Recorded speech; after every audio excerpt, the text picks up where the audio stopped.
Are you ready to move mountains with your message? Do you know that the world would be a better place or people's lives would be enhanced if they knew what you know? Oh my goodness. I know what it's like to have a message burning inside of you that you really want to get out to more people. But somehow you just don't know how to do it and you're terrified of it. I'm Karen Smith and I'm the CEO and founder of the Karen Smith Business Academy. Let me share with you the 4 top tips that I've discovered to get you started in speaking to groups and starting to get your message out to more people. You see, one of the biggest failures that we experience when we have a message is fear. It's the number one thing that holds us back. And then we look back on our lives, we look back on the recent times and think, how come I didn't just get out and do it? How come I didn't just make this world a better place or help more people or be of more service? And I know that that's ultimately what you really want to do. When we get to the most authentic part of you, it's all about making a difference and contribution. We're all the same. I know how you feel and it's time. Today is the day. So the first thing that you've got to do is you've got to discover where your audience is. Who can you serve? You know, if you try to serve everybody, sometimes it doesn't always work in your favor. There are specific people out in the community and out in the marketplace that your message would serve with the greatest impact, with the greatest amount of immediacy. Who are those people? You know, for me, the people that I serve predominantly are entrepreneurs. And because I'm a woman, more women seem to be attracted to me. Now, isn't that kind of cool? Because I know what an entrepreneur goes through, particularly a female entrepreneur. So it kind of makes sense that they would be the people that I would be able to add the greatest amount of value to. Who is it for you? Get clear on who you can serve with the greatest amount of impact and the greatest amount of immediacy. Get crystal clear on those people and then go and find them. You want to discover, where do they go? What do they read? What do they listen to? And what do they watch? And then your job is to create a profile in each of those areas. Because if your people can't find you, if the people that you want to serve and help the most, if they can't find you, then you're really not that much service to them, then are you? There's no point being the greatest kept secret. So you've really got to discover who your marketplace is. The second thing that you've got to become crystal clear on is what is the problem that they're experiencing that you can resolve for them. Now, when I'm talking about problem, I'm not talking about something wishy-washy. It's highly likely that the service that you offer really cuts to the heart of the suffering or the pain or the problem that your marketplace is experiencing. Otherwise, you wouldn't have created it or developed it.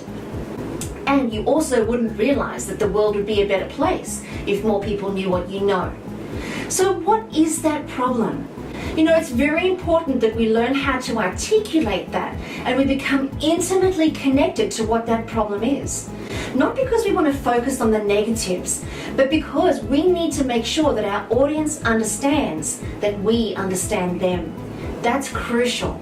Because if your marketplace thinks you don't understand them or you don't really know what's going on for them, there's never going to be that meeting of the minds. And that's what we're going after. That's what's crucial. So become intimately connected to the problem that you solve and the pain that sits underneath that problem. What is it that's waking your audience or your marketplace up at 2 a.m.? If you don't know that, you've still got some work to do. And if you can't articulate that quickly and clearly and easily, then you've still got a little bit more work to do. The third point that I want you to make sure that you pay specific attention to is your product or your service must transform the lives of your marketplace. It must give them a wow factor. It must give them something that they can't get anywhere else. Now, here's where a lot of people hold themselves back. Because you could be a naturopath, you could be a fitness trainer, you could be somebody that speaks about money. And let's face it, there are lots of people out there doing the same thing. But there's something very unique about you. Your flavor is only specific to you. No one else has the experience that you do. No one else has gone through the life experiences that you have. And nobody else knows it the way that you know it.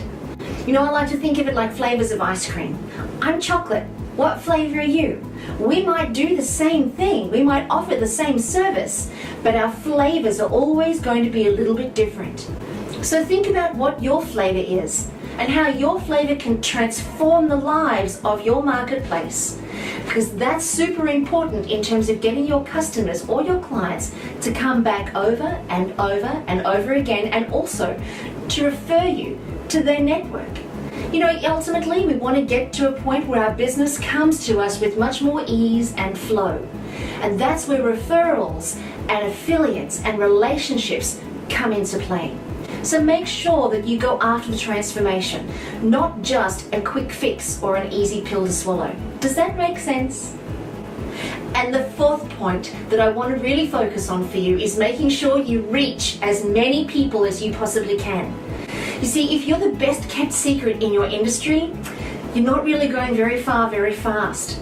So it's really important that you start to think about how you can reach more people before you start to think about how you can make more money.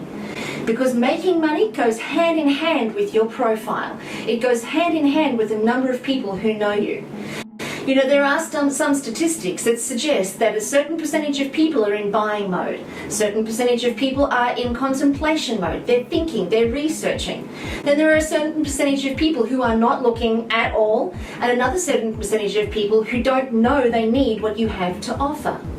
Now, the important part that you need to be able to hone into is the people who are actively researching and looking, the people who are actually ready to buy, and the people who don't know they need your product or your service.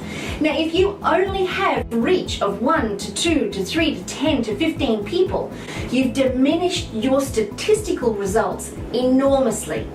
But imagine if you're able to reach 10,000 people, 100,000 people, then automatically your ratio or your exponential ratio expands dramatically. So it's all about making sure that you reach more people with your message on a day-by-day basis, not being the best kept secret in your industry.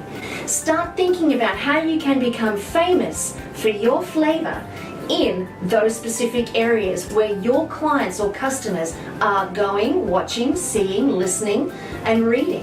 How can you get famous in each of those areas with your specific flavor? Don't hold back. This is one of the most important pieces of information that you can glean when it comes to growing your business. So take a listen to what we've said, replay the video again, and make sure that you're constantly thinking about how can I get famous for my flavor? And when I do get famous for my flavor, the money will automatically follow. Good luck and enjoy the ride.